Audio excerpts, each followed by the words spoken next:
Last time we worked a couple problems, and we're going to take a look at a couple additional problems this time, but I kind of want to come back and take a kind of refresh our ideas and understanding of the simple geometrical objects that we're using.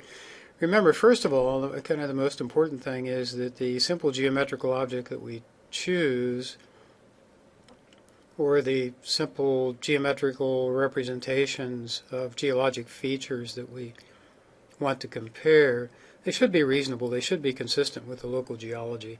So that's a pretty important part of the use of these simple geometrical objects. The other thing to recall is that over here we have the complete anomaly. It's shown to scale in terms of its intensity variations from nearly 0 up to 15 nanoteslas, and we have a range of several kilometers across the x-axis. But when we come over to the shape term, it varies between about 0 and 1, and it's unitless. And its scale is also arbitrary. It is in terms of x over z, so it's also unitless. And so simple geometrical objects are good. Understand your geology. If the simple geometrical representation of a geologic feature is reasonable, then use it to approximate depth or to distinguish between different sources of likely anomalies. Here, just to emphasize that relationship, here we have the observed anomaly or the predicted anomaly over an area over several kilometers in extent, and we're going to superimpose on that the shape term. Now the shape of the anomaly lies right on top of that anomaly, which extends over several kilometers. But x over z, on the other hand, as we saw, it extends in this case from -1 to 1, and so the range of scales is kind of buried in here, superimposed on each other. But this is the shape term, and so you're going to have the same shape whether this axis is in kilometers, whether it's in meters, whether it's in kilofeet or feet or centimeters. The shape will be invariant for that particular geometry. And that's an important distinction that you need to keep in mind.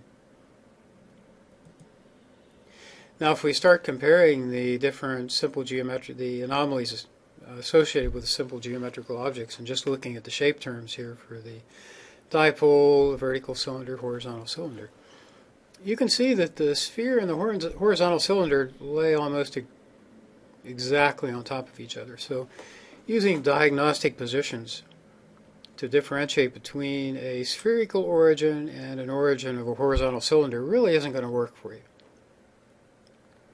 You do see some increased difference when you get down into the lower values of the anomaly, but remember this, if you have any noise in here, these values are going to be less reliable.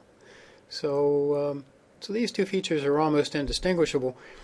However, remember that like we did with the volcanic wall, the horizontal cylinder is a much better representation of the object that we're trying to find.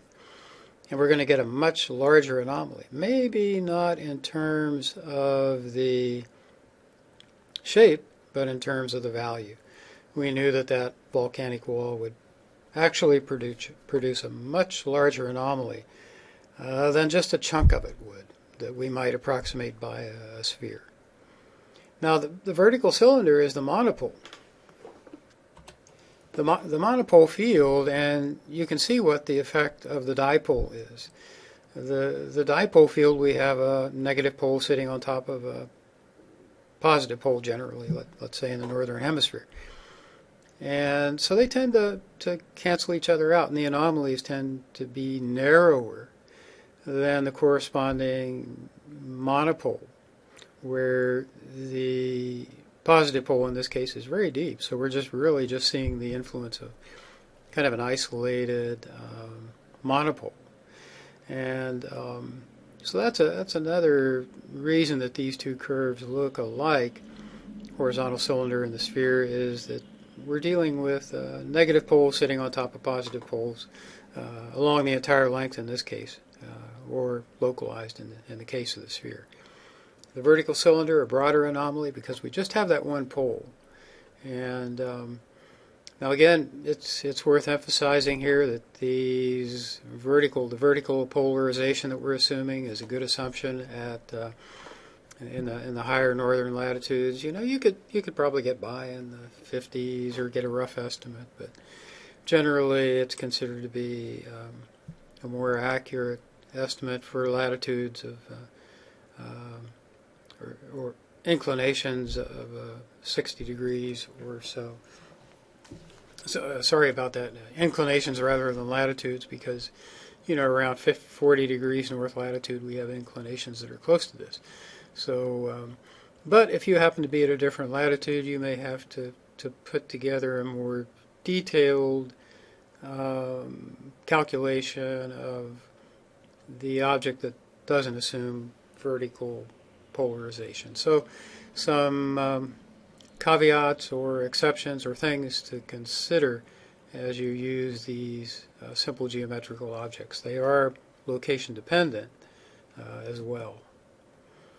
Now, we've talked about using these simple geometrical objects. You know, you see an anomaly and you want to know, well, the geology in the area says that it could be a vertical cylinder or it could be a horizontal cylinder.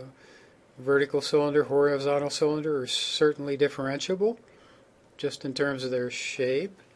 So how would we go about doing that? Well, first you'd want to determine the diagnostic positions. You'd want to set up a table like this, which has the values of x over z for a sphere and a horizontal cylinder and a vertical cylinder.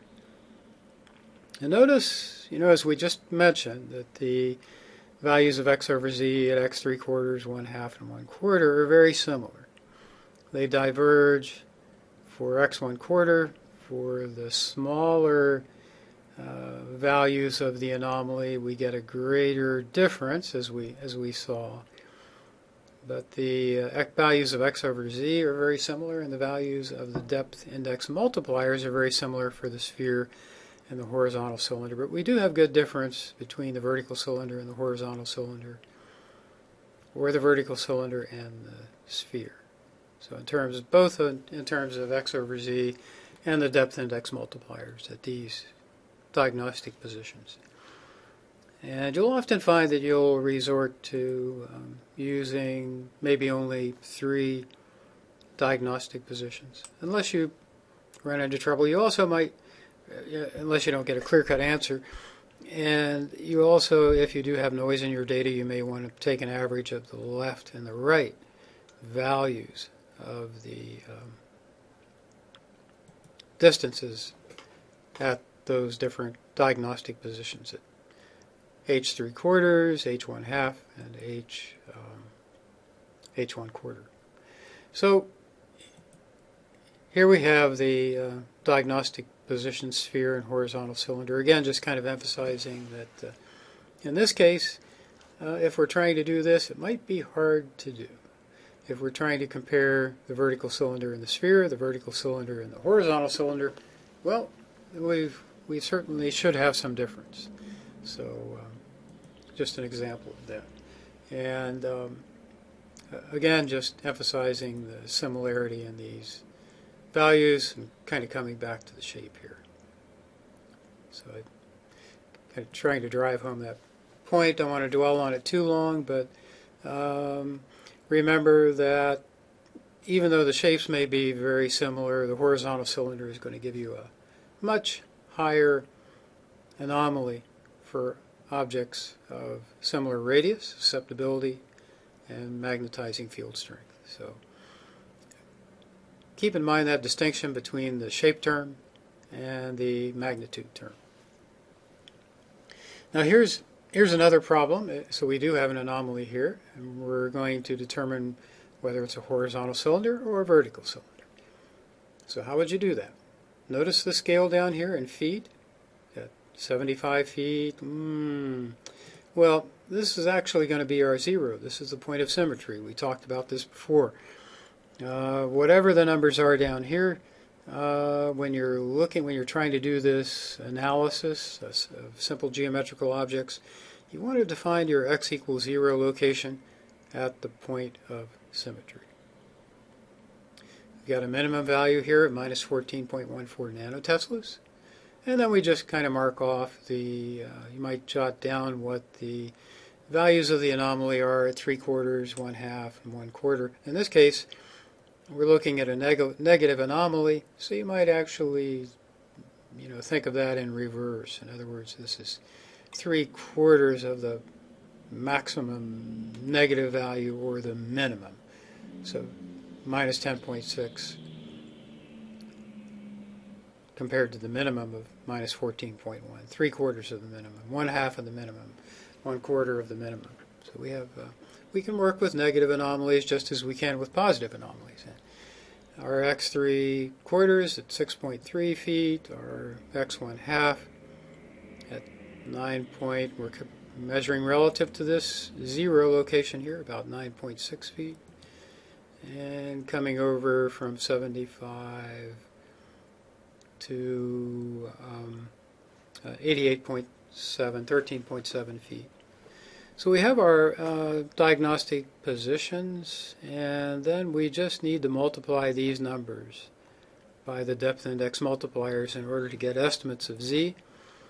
For the horizontal cylinder, they all look very consistent, 20.2, 19.8, 20.1. For the vertical cylinder, not quite as consistent. We have a greater range, about 2.6 nanoteslas here, from the minimum to the maximum. Over here, about 0.4 nanoteslas, or about 0.4 feet, sorry. So we're feet instead of nanoteslas, about 2.6 feet as opposed to 0.4 feet. So these have a smaller standard deviation, a smaller range. And so we would pick the sphere in this case. We would say that this anomaly is most likely due to a sphere. So moving on to another problem, we've got a NASA mission to the Mars satellite Deimos. And generally a featureless magnetic surface, but in that mission a satellite was brought into very close orbit at an elevation of about 2 meters. Remember when we talked about gravitational fields and we talked about Phobos? The gravitational fields here are very small, so it's easy to kind of keep the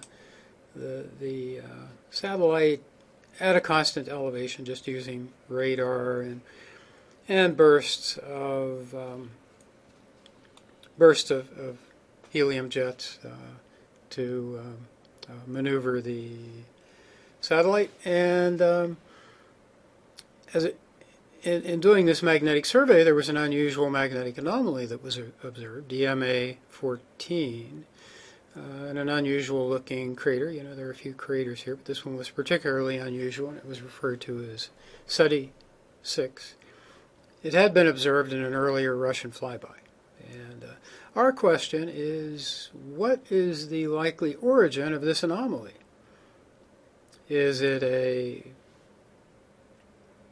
does it have a spherically, is it related to an equidimensionally shaped object? Is it related to a spherically shaped, almost spherically shaped object, or to a vertical cylinder? So we're going to come back next time and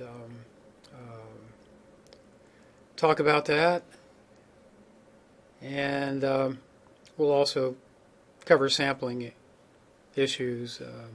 Was hoping to get around to that this time, but kind of ran out of time. So we'll talk about sampling as well. We'll come back to this problem. You might take a look at this problem. Here's this cross section here, and you can see that it goes up to about 215 nanoteslas. What conclusion would you come up with? What do you think the origin of this anomaly is? Well, thanks for joining us. We'll come back to this next time. See you then.